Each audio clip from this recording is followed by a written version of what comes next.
Slightly different, but let me give it my best shot. My name is Tundu Lisu, you probably know already. And back in Tanzania, I serve as a member of parliament. And within parliament, I serve as the chief whip of the official opposition of the parliament of Tanzania, as well as being a spokesman of the opposition and a shadow minister of constitutional and justice affairs. Apart from my work as a member of parliament, and a prominent one at that, I also serve as the president of the Tanganyika Law Society, the National Bar Association of mainland Tanzania. Now, we are met here today outside Nairobi Hospital because of what happened to me 4 months ago on 7th September 2017. On that day, when Parliament was in session, in broad daylight, outside my home, and I live in a government housing compound which is guarded 24 hours, I was attacked by unknown assailants and I was hit 16 times by bullets. And those who have seen my car, they say it has 38 bullet marks in it. I survived not only through the grace of God, but because my party leaders decided to rush me to Nairobi Hospital, where I have been since the night of 7th of September of last year. So before I proceed too far, I think it is quite in order, first of all, to extend my gratitude, really, to the doctors, nurses, and employees, and any other person who is connected with the Nairobi Hospital, not only for saving my life, because I was brought here half dead, but also for mending my body. When I was brought here, my right leg, the one that you see is extended, had been broken in 3 different places by bullets fired by those assailants. My left side, just below the waist, had been hit twice. All my arms had been pulverized by bullets. I was hit, as I said, 16 times. In the cause of saving my life and mending my body, the doctors in the Dodoma General Hospital, where I got first aid, but particularly here, extracted 8 bullets from different parts of my body. One remains lodged just behind my spine, and the experts here have said that is harmless.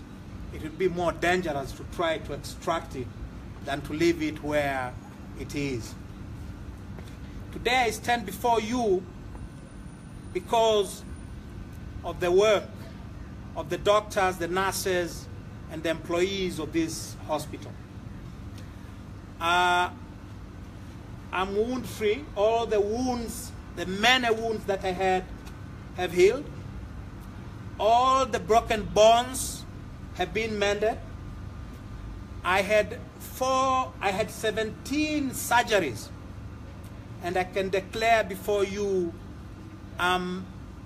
they have not only healed, I'm stitch-free.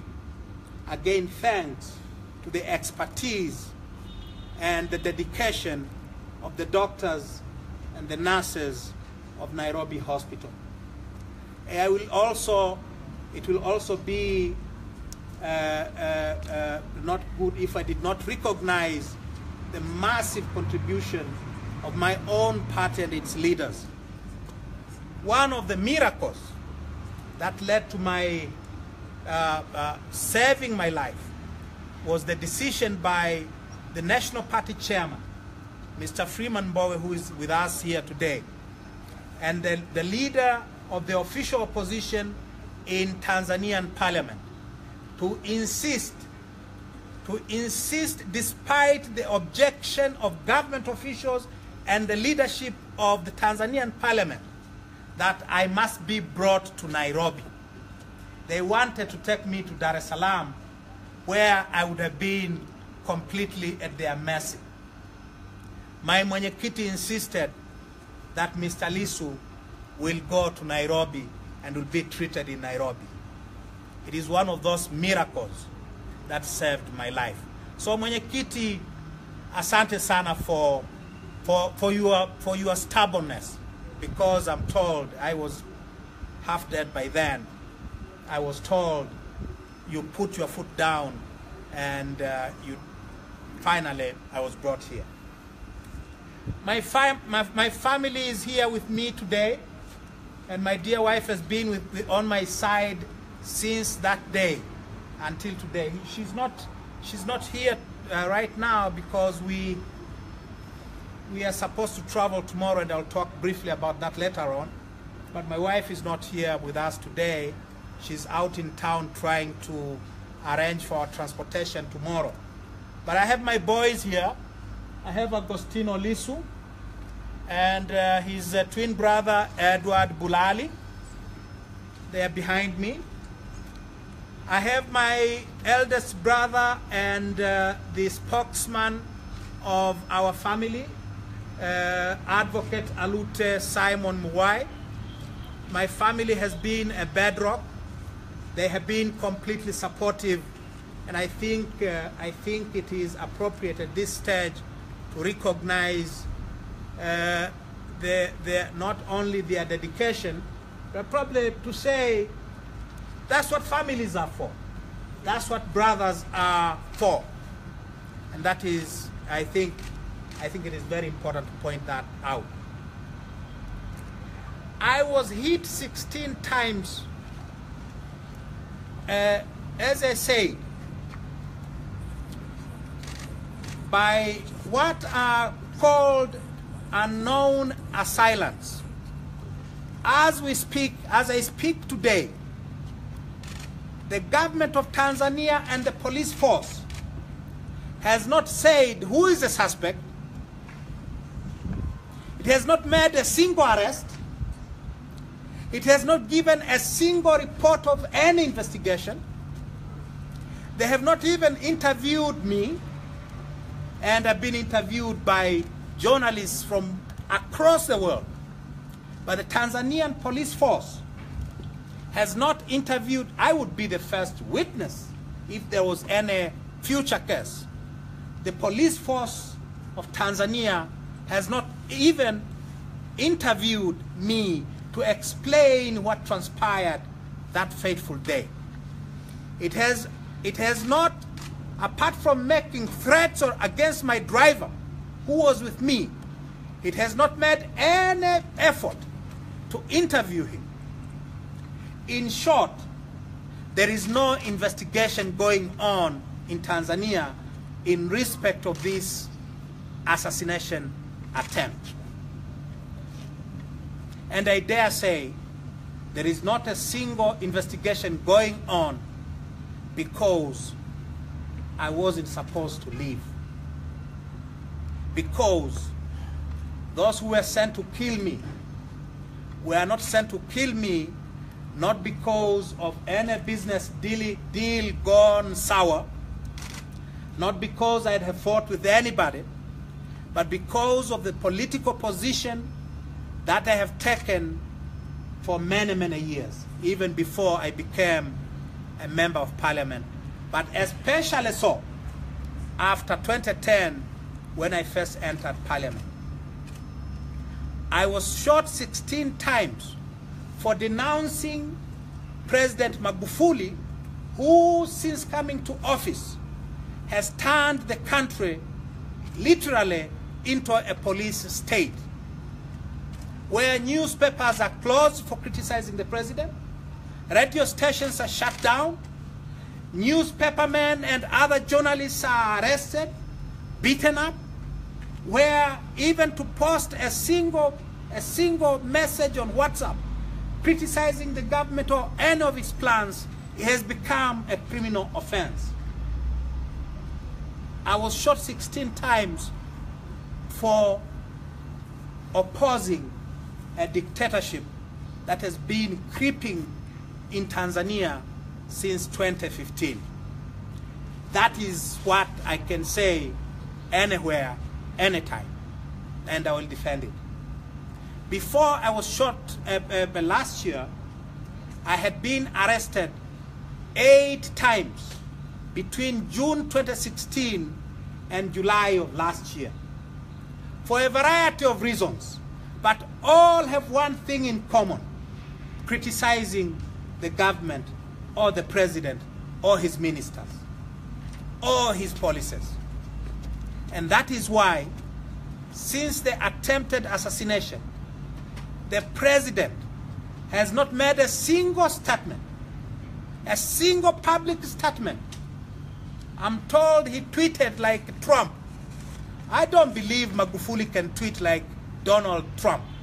So that tweet, I don't believe, came from Magufuli. He has not made a single public statement denouncing an attempt on a political leader and a member of parliament and one of the prominent leaders inside parliament. Not a single other government leader has made statements condemning this attack. The speaker, I said I'm a member of parliament. We have a law that requires parliament to take care of a sick MP. And we've been doing this for years. I have been hospitalized in Nairobi for the past 4 months. The Parliament of Tanzania has not paid a single penny in my medical costs. The Parliament is supposed to pay for my upkeep when I'm hospitalized. It is supposed to pay for the upkeep of whoever escorts me in the course of my treatment. They have not paid a penny. Not a single leader of parliament or employee of Parliament of Tanzania has visited me in hospital during this period. And I dare say it is because there was no plan B. They had no plan B. I was not supposed to leave. They sent assassins. The kind of firepower that they brought, they knew I will not survive. That is why they made no plans whatsoever for my treatment to date. Politicians, elected officials, like members of parliament, have certain immunities, have certain legal protections. They cannot be attacked. They cannot be arrested.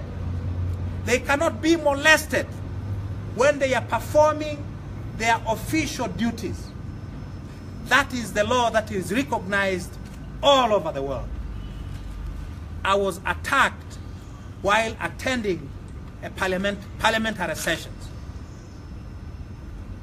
I was attacked while performing my official duties. I was supposed to be assassinated so that those in power, those who hold political power in Tanzania today, would probably rest, would probably get some respite from my continual criticism. So this was a political assassination, pure and simple. Targeting their critics for killing, for assassination, it is time for the international community to step in. It is time for our regional and international friends to step in and say, now we cannot allow this.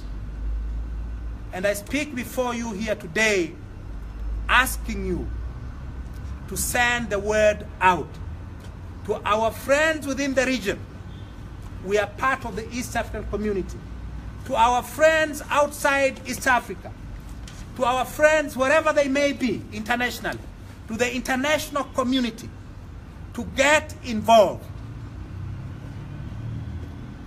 in Tanzania, because if we all keep silent, if they keep silent for this or that reason, we are sliding very fast down the dangerous road of dictatorship. And it is not just Tanzania that will be affected. You Kenyans know very well what can happen when you have a government that believes that the word of the president is the law of the land.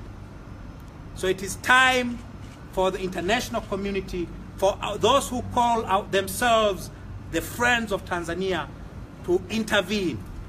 The government of President Magufuli should be told to stop. It should be told to observe the laws of Tanzania. We don't have a law that allows the government to assassinate its opponents. We do not have a law that allows the government to abduct its critics. And too many people have been abducted. Too many people have disappeared.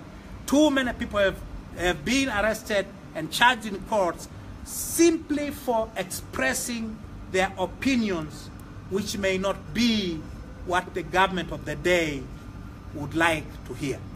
So I wish you all members of the press to inform your audiences, wherever they may be. Tanzania is not what it used to be. Tanzania has become a land of horrors, a land where MPs can be shot dead, can be shot because of what they are doing. It has become a land where lawyers, and I speak as president of the Law Society, where lawyers can be bombed for doing their work, for representing their clients, where lawyers' offices can be broken into at night, where lawyers can be arrested, where lawyers can be, we have one of the most prominent lawyers in Tanzania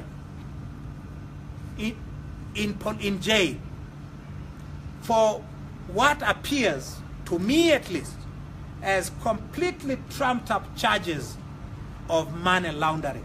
One of the most prominent and respected lawyers. Now, 7 years. Yeah, and my teacher.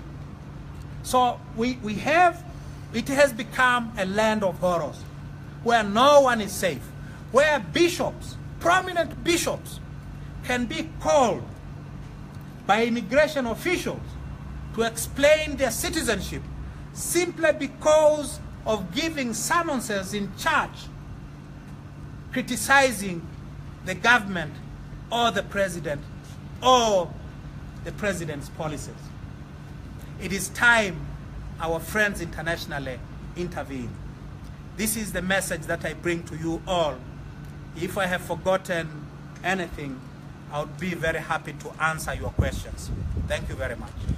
Thank you very much, Honorable Lisu. I think it is very satisfactory anyway by itself, but I understand for media to have additional things is very important for them as well to make their news more constructive and good for their audience. So we'll be ready to allow some few questions. You may ask it in English or Swahili, and the response will be according to the languages that you have asked your question. So before you start with your questions, you know, when you have been in hospital, as long as I have been, you tend to forget. Please, with apologies, please allow me to recognize the presence here today of the Vice President of Tanganyika Law Society, and 3 members of the governing council of the Tanganyika Law Society who have joined us today. Vice President Gwilimi, if you may show yourself, please. I'm here. Good afternoon. Members of the council, Aisha, Ken, and Cinda, wherever you may be, please. Aisha, you know where to be seen around? I thought I saw Lambaji Madai. Yes. Oh, please, thank you so much. I thought I saw Wakili Mariam Othman. Thank you very much. Thank you very much. Those are members of the governing council of the Tanganyika Law Society who are with us here today. I think I will not be forgiven if I did not recognize the presence of the organizer of this event, and someone who has been by my side since I was brought here, Mr. Hemedi Ali Ngwadu, the gentleman before you. So there are too many people. My driver and the guy who gave me the biggest hit on my neck, which perhaps saved my life. Adam, wherever you may be, tafadhali nyosha mkono watu wakuone. Mapolisi wa Tanzania wamtafuti awape ushahidi, wanamtafuta wamkamate kwa sababu alikuwa na mimi siku anataka kuniua.